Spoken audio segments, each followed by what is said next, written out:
আপনি কি বিশ্বাস করেন আল্লাহর কাছে করা দোয়া কয়েক ঘন্টার মধ্যেই কবুল হতে পারে?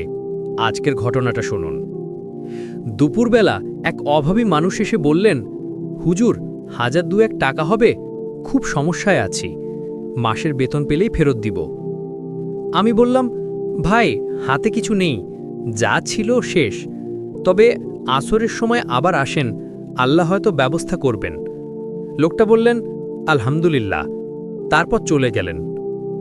বিকেলে আমি কম্পিউটারে কাজ করছি, হঠাৎ ঢাকা থেকে ফোন। একজন মসজিদের জয়েন্ট সেক্রেটারি বললেন, হুজুর, আমি 1002 টাকা পাঠালে আজকেই কাউকে দিতে পারবেন? আমি স্তব্ধ। দুপুরে যে অভাবী মানুষ সাহায্য চাইল, আল্লাহ কি তার জন্যই এই ব্যবস্থা করলেন? বিকাশে টাকা আসলো 2000 নয়, 3000 টাকা।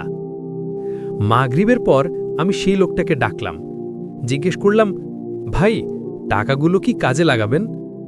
লোকটা চোখ ভিজে বললেন, হুজুর, গতরাতে গ্যাস সিলিন্ডার শেষ হয়ে গেছে, তার উপর বোন হাসপাতালে ভর্তি, টাকার অভাবে দেখতে যেতে পারছি না।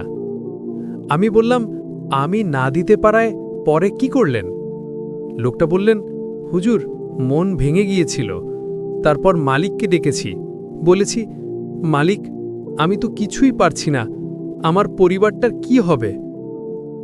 আমি হেসে বললাম, আপনার মালিক আপনার ডাকে সাড়া দিয়েছেন, আপনার জন্যই ঢাকা থেকে একজন মানুষ টাকা পাঠিয়েছেন।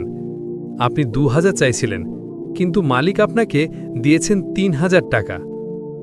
লোকটা হাঁটুতে মাথা গুজে কেঁদে ফেললেন। পাশে বসা মুয়াজ্জিনেরও চোখে পানি। আমিও পান্না আটকানোর ব্যর্থ চেষ্টা করছিলাম। আসলেই টাকা বড় কিছু নয়, আসল বিষয় হল আমাদের রব কত দ্রুত তার বান্দার ডাকে সাড়া দেন। আমরা যখন অন্তরের গভীর থেকে মালিককে ডাক দেই, তখন আল্লাহ এমন জায়গা থেকে রিজিক পাঠান যেটার আমরা কল্পনাও করি না। তাই মনে রাখবেন, দোয়া কবুল হয়, শুধু চাইতে হয় মন থেকে। আজকের গল্প এখানেই শেষ। আপনিও যদি এমন কোনো অজানা কাহিনী নিজের জীবনে অনুভব করে থাকেন, আমাদের সাথে শেয়ার করুন সবার গল্প প্ল্যাটফর্মে। আপনার গল্প হয়তো অন্য কারোর জন্য হবে সবচেয়ে বড় অনুপ্রেরণা।